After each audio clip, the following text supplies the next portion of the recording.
Shortly after holding back communist forces at Bob Astrid, Rangers would be retasked to perform rearguard action as Hungarian governmental forces retreated.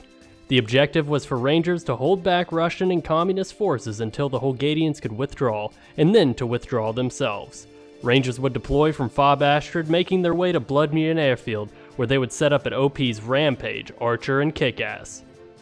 Axeman 1-1 deployed at OP Rampage, with nearby support from Axeman 1-3 and 1-4. They held at OP Rampage for as long as they could, but would eventually be overwhelmed and forced to move back to OP Archer. There, Rangers would continue to hold back Russian forces just outside the airfield. Axeman 1-2 along with the Regimental Recon Team were air inserted to OP Kickass, which sat atop a mountain and provided a good field of view to disrupt the enemy advance down the MSR.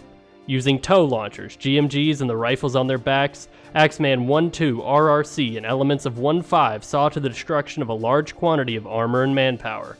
Unfortunately, it was not enough, for the longer they would sit atop that hill, the closer the Russians would get.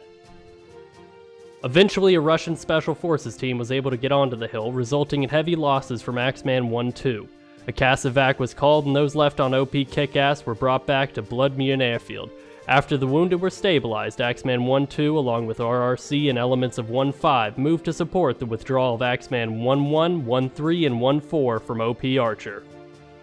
The Rangers sustained heavy casualties but inflicted significantly more on their Russian counterparts. The day may have been bloody, but the strength of the Rangers in holding their positions allowed for the Hungarian governmental forces to see another day. We do not know what will happen next, but our 3NN reporters are sending updates as the situation continues to play out.